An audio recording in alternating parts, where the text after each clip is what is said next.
আওয়ামী লীগের রাজনৈতিক মানে ভিকটিম হলে আমরা, বিএনপি জামাত তো আমাদেরকে রাজনৈতিক ভিকটিম না, তার দ্বারা আমরা তো অত্যাচারিত না।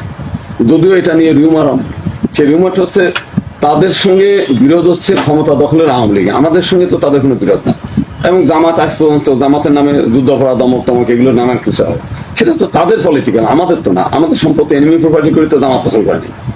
আমাদের বিভিন্ন মন্দির একবার মানে জায়গা দখলের ব্যাপারে অনেকে অনেক কথা বলে, জামাত তো আমার জায়গা দখল করে না।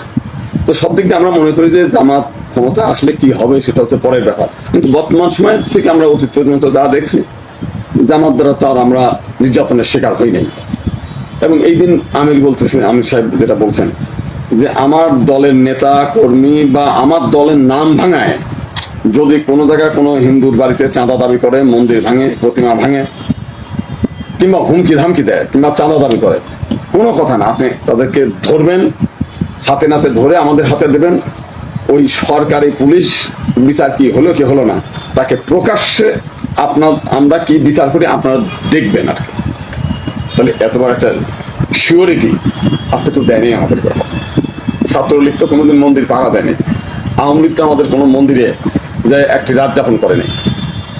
আমরা যেখান থেকে উপকৃত হচ্ছি, এখানে মানে হয়তো এটা নিয়ে অনেক কথাই বলবে যারা আওয়ামী লীগের সঙ্গে যুক্ত, তাদের আওয়ামী লীগের শত্রু জামাত, সেই শত্রুটা আমাদের হিন্দুদের ঘাড়ে চাপাই দিচ্ছে।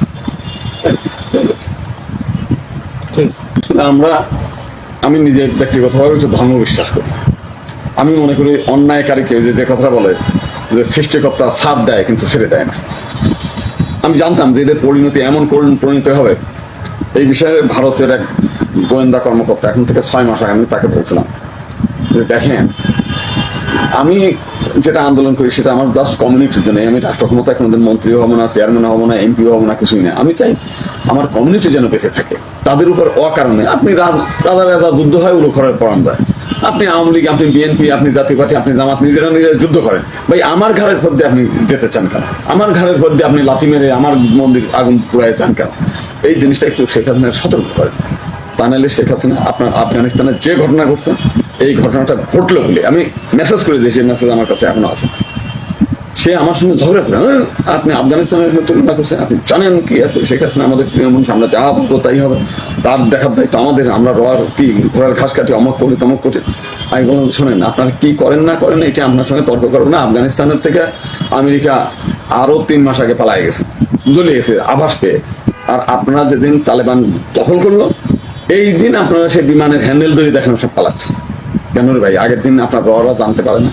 আপনার প্রতিবেশী নেপাল আপনার বিরুদ্ধে, আপনার প্রতিবেশী শ্রীলঙ্কা আপনার বিরুদ্ধে, আপনার প্রতিবেশী মালদ্বীপ আপনার বিরুদ্ধে। কেন? প্রতিবেশীর সঙ্গে সবসময় সদ্ব্যবহার থাকবে।